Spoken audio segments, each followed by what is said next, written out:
Good afternoon, everyone. My name is Harry Kusrianto from the Interfaith Study and Community Development Association in conjunction with Philadelphia Roundtable. Right now, we're going to have a nice discussion and a good conversation. Joining with me is my best friend and my brother, Syarif, and I will let him to introduce himself. So, Syarif, tell us about yourself, the school that you go to, and what's your major. As Harry said, my name is Syarif. I go to Harrisburg University of Science and Technology, where I major in environmental science and renewable energy. Okay.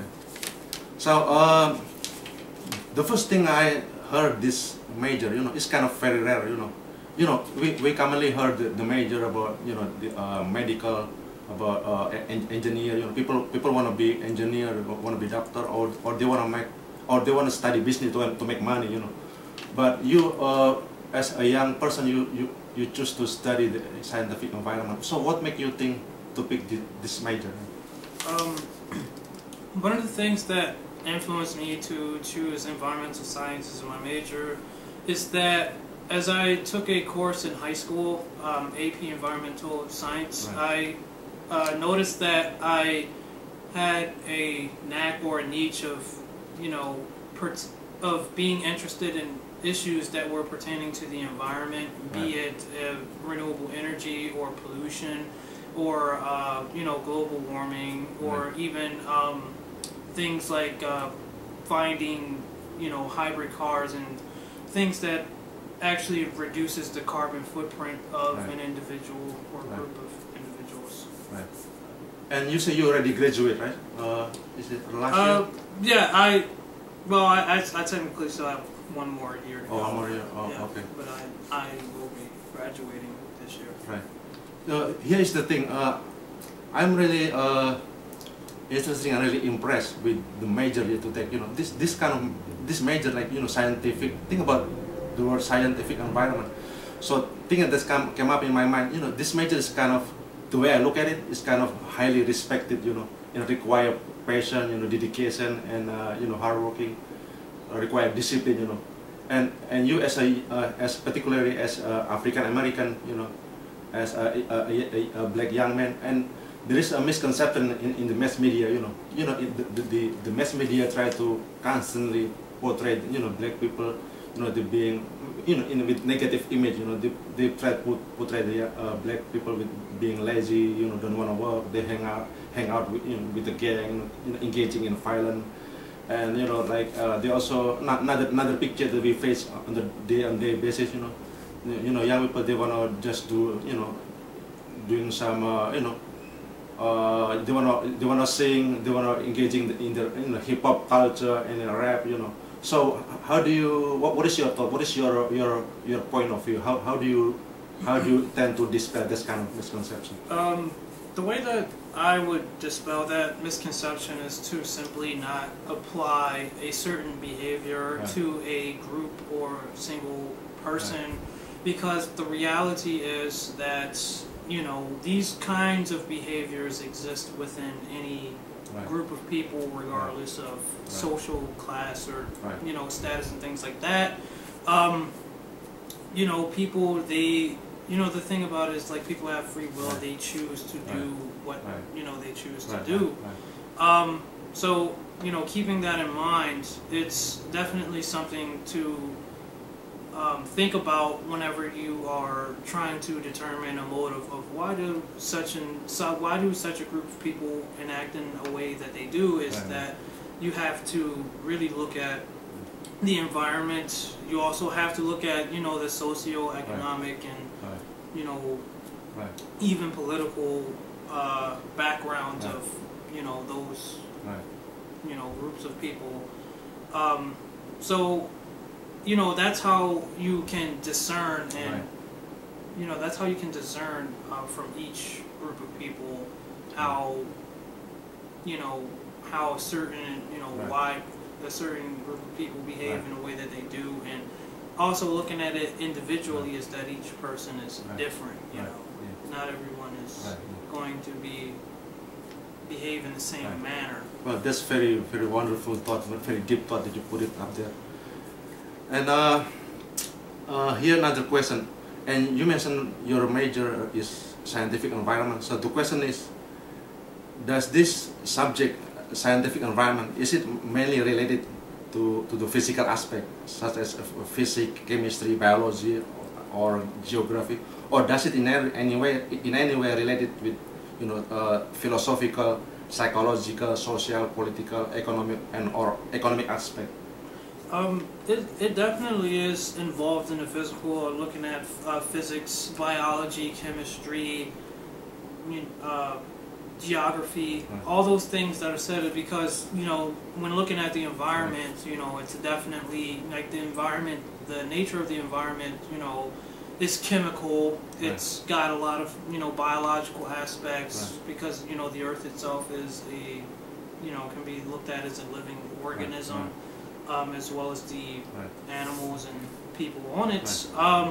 And also the economic and political aspects of it definitely come into play when you're looking at environmental science, because of the programs and initiatives that are started by government officials to look at, to say, hey, we need to get the environment geared in this way, looking more towards alternative energy, hybrid or electric cars, you know, more energy efficient appliances in homes or infrastructure. So, you know, those things definitely do play a part in it. Yeah, so the reason I asked that question, because so much related, you know, with the subject that we, you know, so I'm speaking on behalf of, you know, our non-profit organization. It's called Interfaith Study and Community Development Association. So as we look at, you know, the recent news, we have war and conflict, you know, in the Middle East for the last decade. You know, the war in Iraq, in Afghanistan. Also, just the last recent, you know, a few days ago, the war in you know, in Holy Land, in Jerusalem, the war between Israel versus Hamas, you know, and we see how many people, you know, die, you know, reach out to 1,300, you know, women and children die. That's really unbelievable. So the wars cause, you know, chaos, devastation, destruction to the land and surrounding area. You know, the war caused chaos and destruction to the infrastructure, to the pipeline or water system, and the farm and vegetation. And like I said, like I just mentioned, so the war caused for the death of innocent people. You know, so that's very much related with an environment, physical environment, and social and psychological. You know, so part of this war is also, you know, religious conflict, ideological warfare, and class civilization. So that's the reason why I asked you that question. Now, the next question is, what do you think about the global warming? Is it myth, or some people say it's a myth? You know, the media, some media say it's a myth, or some say, oh, it's really happening, really occur. So what do you think? Does it really happen, or if yes, why, and what's causing, and what will be the solution? Well, the thing about global warming is that why I believe people say it's a myth is because it does occur naturally, you know, because of the gases such as methane and even water vapor. Those are actually classified as global warming. So even without humans, the planet would have global warming. However, I feel as though the rate at which the planet, the climate is rising over the years has definitely been increased, as you know, can be measured actually. It's definitely increasing, and you can also trace it to anthropogenic causes. You know, you can trace it coming from certain things like, you know, coal burning factories, you know, fossil fuel burning cars, things of this nature. You can definitely, you know, see that it does come from. You can definitely see that it does come from, or it is increased by anthropogenic sources. You know? Do you think the overpopulation and the exploitation of the natural resources might be the cause and affecting, you know, this global warming? Could you repeat the question? Do you think the overpopulation and exploitation of the natural resources could be the cause and the effect? I could say that it definitely is a precipitating effect. I don't think that because that there are larger number of people living on Earth, that it is causing the global warming. It is causing carbon footprints to be larger. However, it's not necessarily the people more so than it's the technology, because if you have more sustainable technology, more green technology like green engineering, green chemistry, things like that, it wouldn't matter the number of people, because you know the impact of these chemicals, the impact of like fossil fuels and things like that are minimized or reduced, so you know it could become suitable for a larger group of people, which it should be going towards. You know. So do you think the widespread and the rapid going of the advancement technology, do you think the technology, part of the technology could be causing the global warming? Can it also be the solution for the global warming? Did you get this question? Wait, can you repeat it? Do you think the rapid going and the advancement of technology can be the cause of the global warming, or can it be even the solution? It can be it definitely can be the solution. It depends on the nature of the technology. If the technology is more sustainable, it's more greener, it's cleaner, then yes, it could definitely be the solution. However, if it's still going in the lines that we are going towards now, such as, you know, still using fossil fuels, still using technology unsustainably, where you're using a larger amount of resources to produce this thing instead of looking at more cost-efficient methods of producing it, then yes, it could also count as a negative. So it really itself, you know, it really is independent of the hands of the user. Okay, that's very wonderful thought, and a deep thought that you put it up there. Now the next question is more kind of personal. Like we already know each other for a while, and you told me that you don't smoke, you know, and you don't drink, right? Now, the question is, how do you maintain yourself? How do you keep yourself clean and pure as, you know, as a person? How do you keep away from bad influence, like such as drug and alcohol and violence? I would say that most of that is just personal. You know, obviously it's a personal choice. You know, looking at it, I don't really think that there is a single thing responsible for me being in that way where I don't smoke or drink or basically indulge in the negative vices or anything. It's more so just my understanding of some of the principles of, you know, life as I believe it should be lived, that it causes me to be more mindful of the impact of doing such things or indulging in such emotionalisms that could be very problematic. Now the next question. So what is your plan in the future? What do you have? Do you have some vision? Do you have something that you wanna, you know, something that you wanna give to the community, something that make impact to the community? Do you have something that you wanna left, you know, something legacy that you wanna left behind for the future generation? Well, when I think of the future, you know, I think of it being progressive, you know, constructive and positive. Looking at things in a more analytical nature and not necessarily being motivated by profits or, you know, like profiteering or like selfish gains. I look at it more so as, so when I look at the future, I look at myself as doing something that can help people, that can help the environment, that can help the community, and help those things do, you know, just help those things move in a more constructive and positive direction. So here is hopefully will be the last question. Now, as an educated and intellectual person, do you personally believe in the creation or do you believe in evolution? I definitely, I look at it and I lean more towards the evolution side of things, just because, you know, based on what I know and based on what I've been seeing, it makes, you know, a lot more, it makes more sense to me.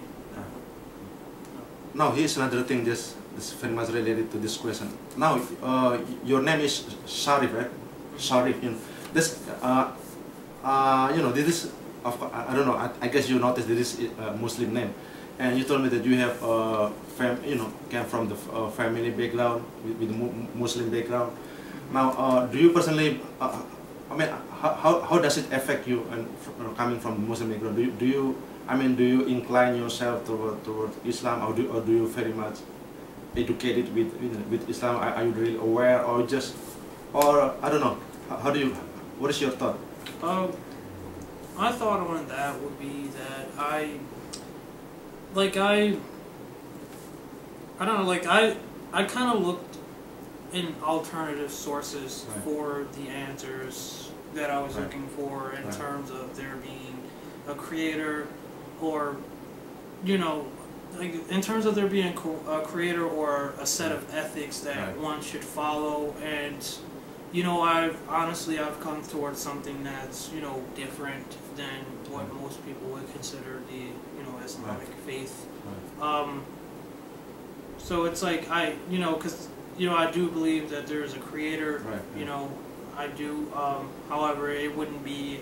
I guess it really wouldn't be in line with, you know, what most Islamic people would agree with is more Islamic. It's more, I guess you could say, universal, or, you know, it's more,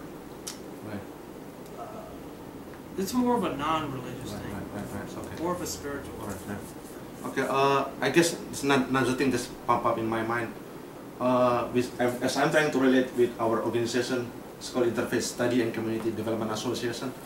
Now, here the question, as a young person, why do you think there are so much different religion, different denomination, you know, and subdivision, and also there are so many different conflict, disagreement among, you know, religious people? So why do you think so much religion? Do you ever thought how could you even, did you ever even came up in your mind, how do you define religion?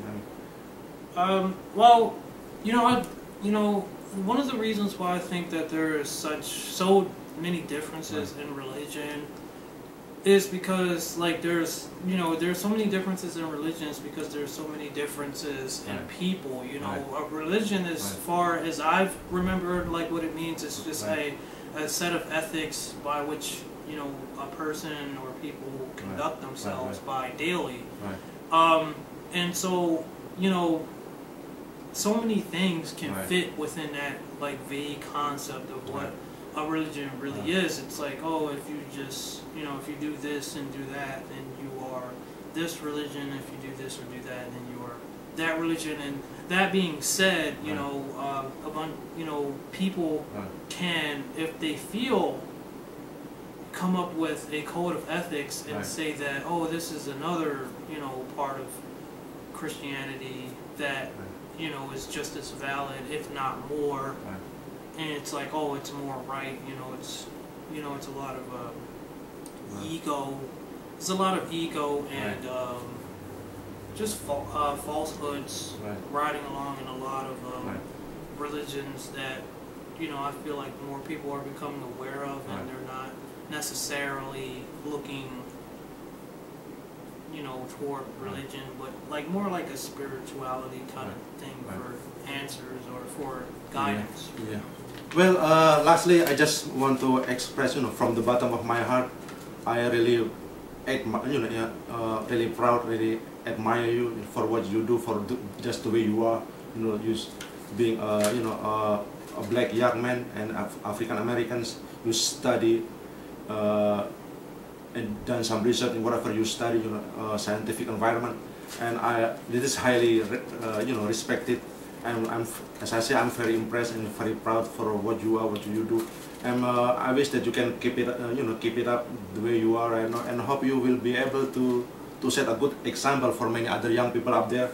So again, thank you for your time, thank you for your thought, you know, for your point of view. Hope everything that we discussed right here will bring some benefit for other people. And again, everyone, thank you for tuning in to this discussion, to this conversation. Don't forget to visit our website at www.villaroundtable.webs.com. You can subscribe, you can be part of a member, or get involved, be part of the solution for our community.